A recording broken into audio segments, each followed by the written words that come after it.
se inscreva no canal. A terapia hormonal é uma das possibilidades mais comuns de transição de gênero oferecidas atualmente para pessoas trans. Esse tratamento não submete a pessoa a intervenções cirúrgicas, como no caso das cirurgias de redesignação sexual, e proporciona os hormônios corretos para fazer a adequação de gênero.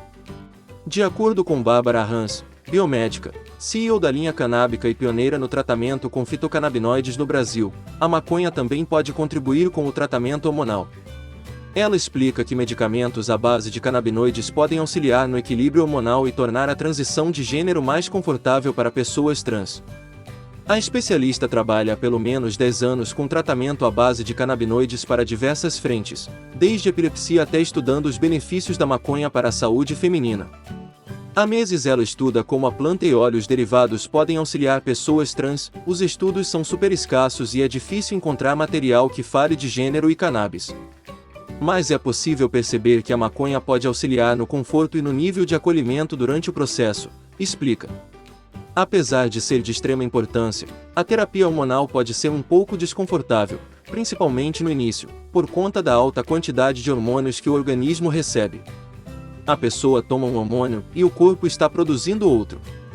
Isso causa um desequilíbrio, e com ele, adversidades como insônia, falta de apetite e acne, por exemplo. O estado emocional também fica abalado por conta dos ciclos hormonais, explica. A Hans explica que alguns canabinoides têm propriedades capazes de auxiliar no equilíbrio desses hormônios, diminuindo as reações adversas do tratamento hormonal para pessoas trans.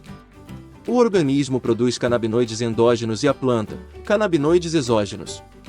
Os canabinoides endógenos formam o sistema endocannabinoide, que é responsável pelo controle de processos motores, sensoriais, metabólicos, qualidade de sono, humor, entre outras funções.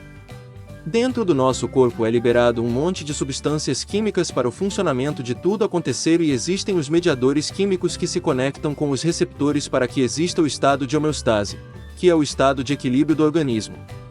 Isto ocorre quando os mediadores químicos são regulados, explica a biomédica.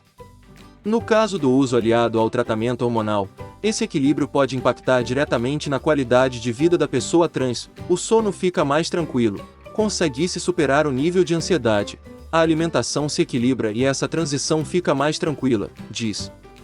O emocional fica controlado devido aos mediadores químicos passarem a trabalhar da maneira correta.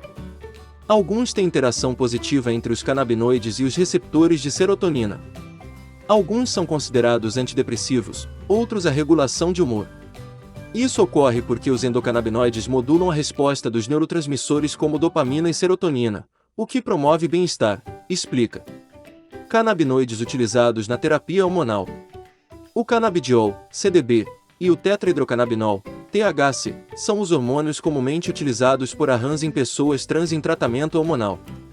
Os dois se assemelham aos canabinoides do endocannabinoides e podem estimular os receptores importantes para o bom funcionamento do organismo. A especialista afirma que, de acordo com estudos, o THC tem um grande impacto na regulação de hormônios do corpo e é o único capaz de regular diferentes tipos de hormônio, como a prolactina e hormônios que estimulam o crescimento. O THC pode modular diferentes neurotransmissores dentro do hipotálamo, a seção central inferior do cérebro que conecta o sistema endócrino com o sistema nervoso central, explica. Já os efeitos do CBD influenciam no ciclo estral, ou seja, nas mudanças fisiológicas. Estudos apontam que este canabinoide possui efeito terapêutico maior em pessoas que possuem hormônios reprodutivos considerados femininos.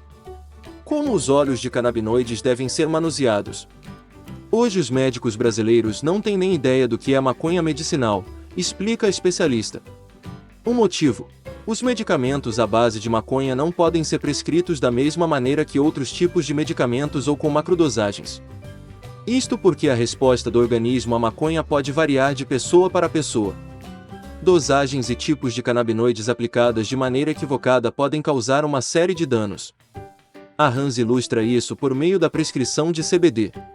A macrodosagem pode trazer transtornos como agitação noturna, enjoo, náusea e, no caso de mulheres, calor. Tudo isso pode ser evitado com uma microdosagem.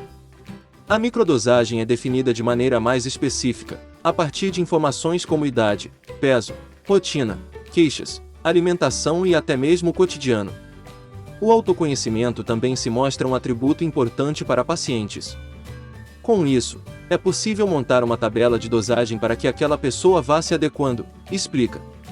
Mesmo que o tratamento funcione bem, a especialista afirma que é preciso ficar alerta para os efeitos rebote que podem acontecer. Isso indica que pode ser necessário fazer novas adaptações.